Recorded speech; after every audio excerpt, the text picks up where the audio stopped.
প্রিয় দেশবাসী, আমি জানি আগামী জাতীয় নির্বাচন কখন হবে সে বিষয়ে সিদ্ধান্ত জানার জন্য রাজনৈতিক দল ও জনগণের মধ্যে বিপুল আগ্রহ রয়েছে। আমি বারবার বলেছি, এই নির্বাচন ডিসেম্বর থেকে আগামী বছরের জুনের মধ্যে অনুষ্ঠিত হবে। এই সময়ের মধ্যে দেশের নির্বাচন উপযোগী পরিবেশ সৃষ্টির জন্য যা যা করা দরকার সরকার তাই করছে।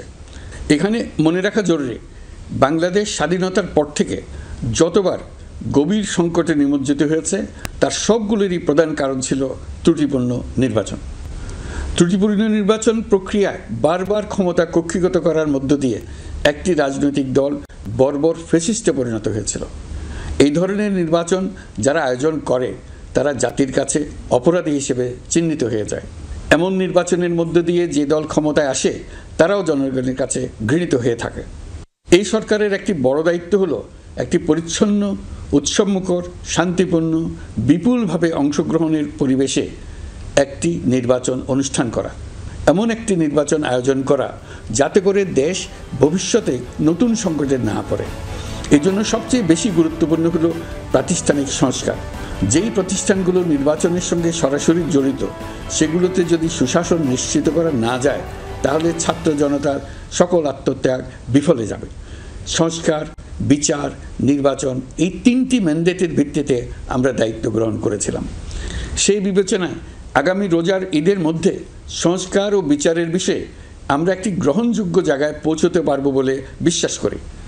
বিশেষ করে মানবতা বিরোধী অপরাধের বিচার, যা কিনা জুলাই গণ অভ্যুত্থানের শহীদদের প্রতি আমাদের সম্মিলিত দায়, সে বিষয়ে আমরা দৃশ্যমান অগ্রগতি দেখতে পারব। এতে আমাদের উপর আপনাদের অর্পিত ম্যান্ডেট ন্যূনতম হলেও বাস্তবায়ন করে যেতে পারব। সেই বিবেচনায় ও ইতিহাসে সবচেয়ে অবাধ, সুষ্ঠু, প্রতিদ্বন্দ্বিতামূলক ও গ্রহণযোগ্য নির্বাচন আয়োজনের জন্য সকল পক্ষের সঙ্গে আমরা আলোচনা করেছি।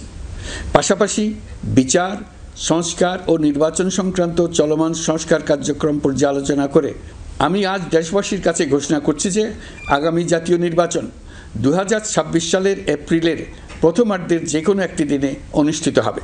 এই ঘোষণার ভিত্তিতে নির্বাচন কমিশন উপযুক্ত সময়ে আপনাদের কাছে নির্বাচনের বিস্তারিত রোডম্যাপ প্রদান করবে। আমরা এমন নির্বাচন চাই যা দেখে অভ্যুত্থানের শহীদদের আত্মা তৃপ্তি পাবে, তাদের আত্মা শান্তি পাবে। আমরা চাই আগামী নির্বাচনে সবচেয়ে বেশি ভোটার, সবচেয়ে বেশি প্রার্থী ও দল অংশ নেক।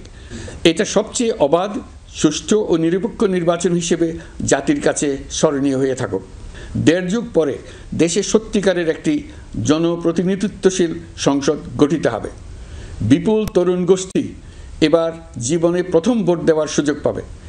এসব লক্ষ্যে প্রয়োজনীয় সকল পদক্ষেপ নেওয়ার জন্য আমরা জাতির কাছে অঙ্গীকারবদ্ধ।